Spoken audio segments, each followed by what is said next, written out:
Okay. All right. I just want to say welcome. I'm kind of, the first one here. Look at the anticipation. Okay, good. All right. I'm done now. I'm ready. No. Anyways, I have given a lot of thought to this when Tracey asked me to speak about branding. And I was super thrilled to be asked by you to speak on this. I believe I'm going to be sharing my personal views and what I believe there is a difference between branding and marketing. I took notes and I'm going to kind of refer to these just so I don't miss any really important points for you guys, okay? But what really comes first, branding or marketing? What's the chicken or the egg? What's the difference between branding and marketing? As you can see by my title, I'm the Director of Relationship Development for Paul Davis Restoration of Idaho. Yes, my job is to bring in sales, increase sales for our agency that's here. But I'm driven to do that by relationships versus traditional marketing. And I'm going to explain that and get into that a little bit further as I move forward. And I'm hoping this one does it.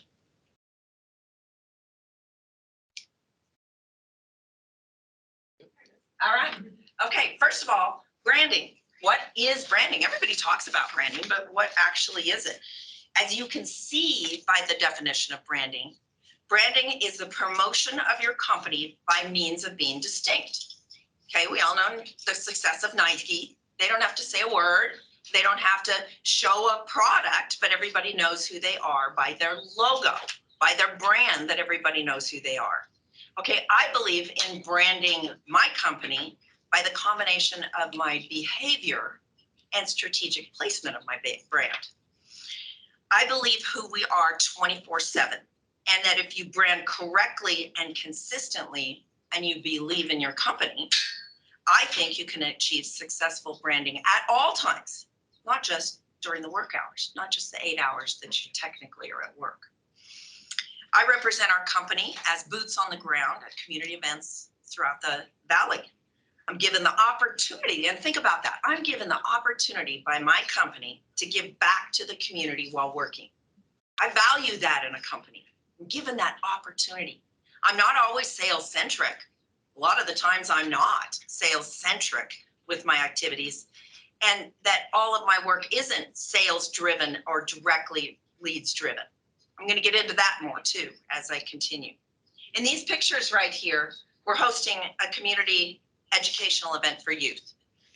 I'm not selling anything. It was a 2-day long event in the valley here over at Home Depot. We hosted, organized, coordinated, and pushed the event on social media. In fact, Eric Hirschberger back here is the person that actually did all of the work for that in advance. But we did not sell anything at that event. It's really important to note, we didn't sell anything. What made this event so successful for us was the branding. It was showing that we care and our company cares enough to give our time to help others. And for me, it was also about wearing my brand.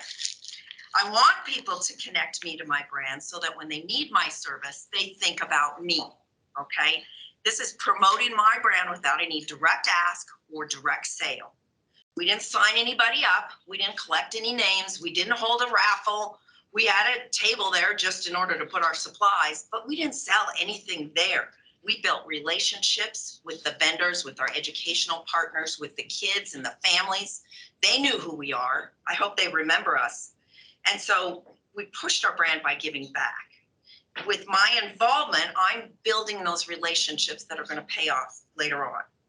By the way, I do believe in wearing a brand front and back, so forward, coming and going, and I'm going to talk about this again because I want people to know when I'm teaching or talking in front of people and I turn around to do anything that they know who I am, especially if I'm sitting in the front of the room. I was at the Mayor's prayer breakfast this morning. Guess what? Everybody behind me knew who I was. Yeah. Okay. The next slide. Did you change it? Okay. Okay, here's another example. Again, branding is the promotion of a particular product or company, right? We handed out candy to thousands of children at Meridian Trunk or Treat. Literally 3,000 kids came through the lines at Trunk or Treat. We took the restoration van, we dressed up in our own honestly, our Tyvek suits, and I had masks on. I had a vacuum cleaner strapped to my back, like the Ghostbuster machine. And we interacted. And the thing is, we didn't just give out candy. We were the Ghostbusters, right? But we didn't just pass out candy. We actually interacted with the kids and with the families. We gave them an experience. We played with them. They were taking pictures of us as I was trying to, suck the Ghostbuster stuff around the kids' heads, and things. Everybody was chanting, who you gonna call? Call Paul, Sorry, lose my voice here. But who you gonna call? Call Paul. We had everybody chanting that. It wasn't just the kids, it was the adults, because we were having fun with them. But the kids, guess what? The adults were there, and who's the decision makers in families when they have a loss? It's the adults that were there. And again, I didn't sell anything. I didn't give out any collateral, but you could see Paul Davis there. Who are you going to call? Call Paul. Okay. So I did have parents ask us about questions. Oh, well, I have this water in my crawl space. I answered their questions. I didn't ask for their number at that point. Call me, call Paul, By the way, Eric is called Paul a lot. Anyways, we just went to this event to be part of the community, have fun with our equipment and our brand, and then give back. And I think what was neat about it, it was actually fun too. I loved it. The next one. Now let's look at the definition of marketing. Okay, they are different definitions. Some people think it's the same thing. I don't think it's the same at all. And so marketing is more of an action of selling. It could be traditional sales routes. It can be sponsorships, advertising.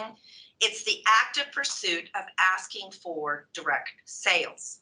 In these sales-centric examples right here, I would be sponsoring a CE class and continuing education class for, let's say, insurance agents. Well, I'm actively asking for their business at the end of that class. I'm asking that they use us as a preferred provider. And so I'm asking for a sale. I'll be giving out lots of collateral. That shows different collateral pieces we have. We all have these kinds of things.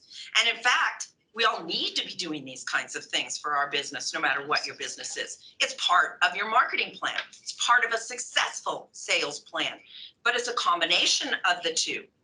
As a small business in a very competitive market, we may not have the largest staff. We may not have the largest marketing budget.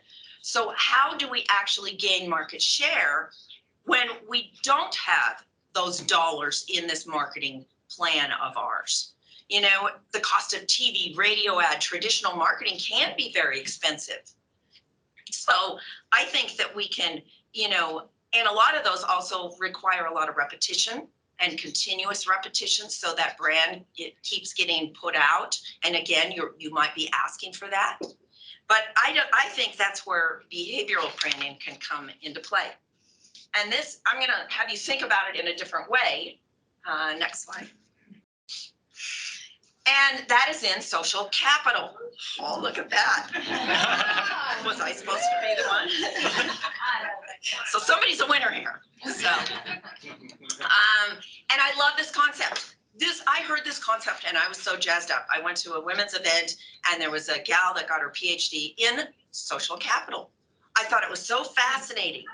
It totally resonated with me. My company hired me. I believe that my company, the owner of the company, hired me because of the social capital I had behind my name.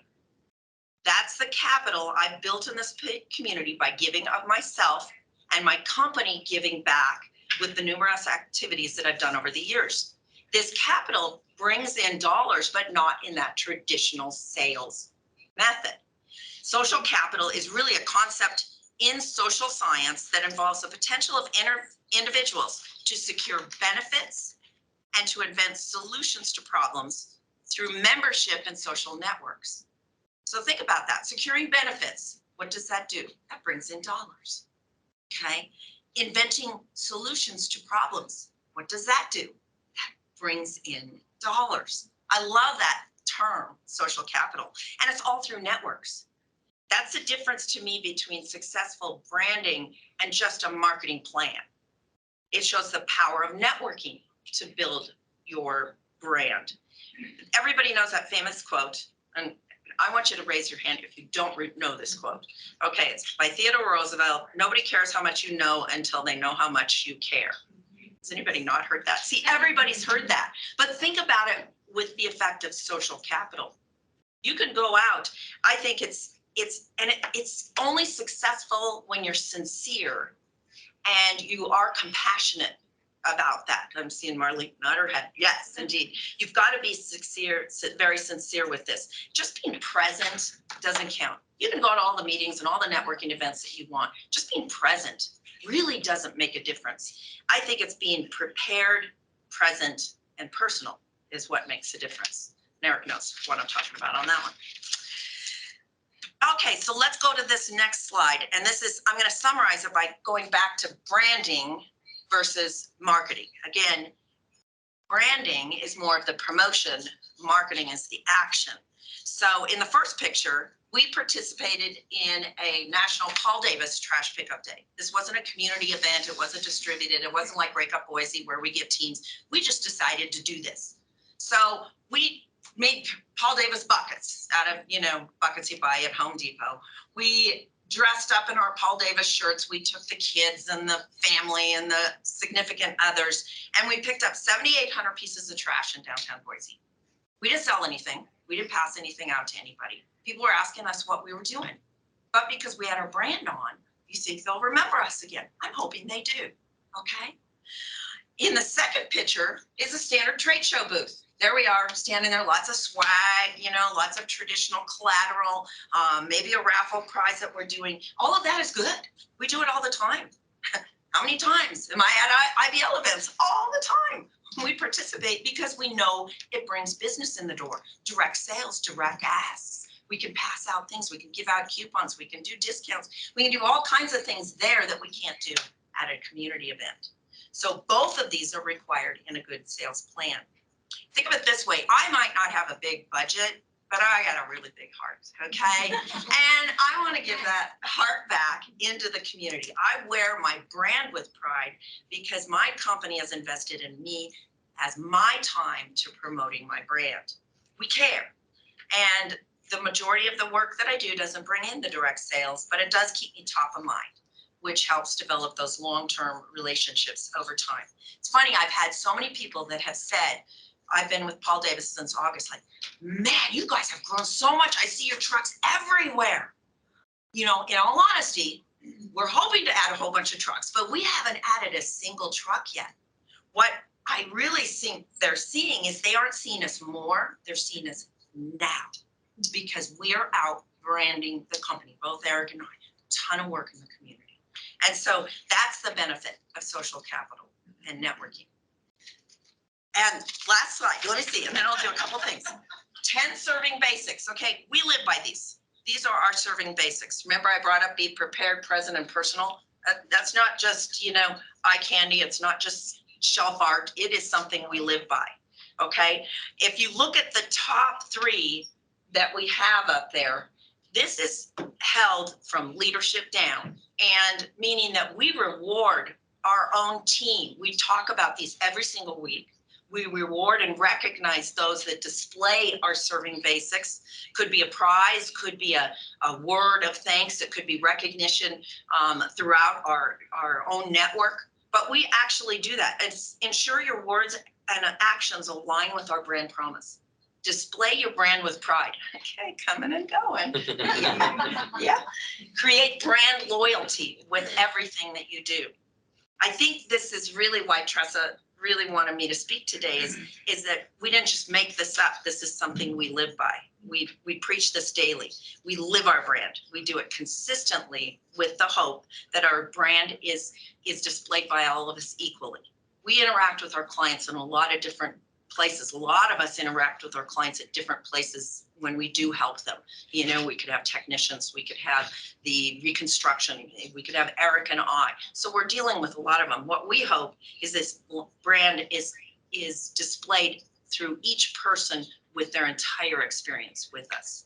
And so I really believe that this is how behavioral branding, social capital, and marketing can all work together to help any business become successful, no matter what your budget, right? Okay. Well, thank you.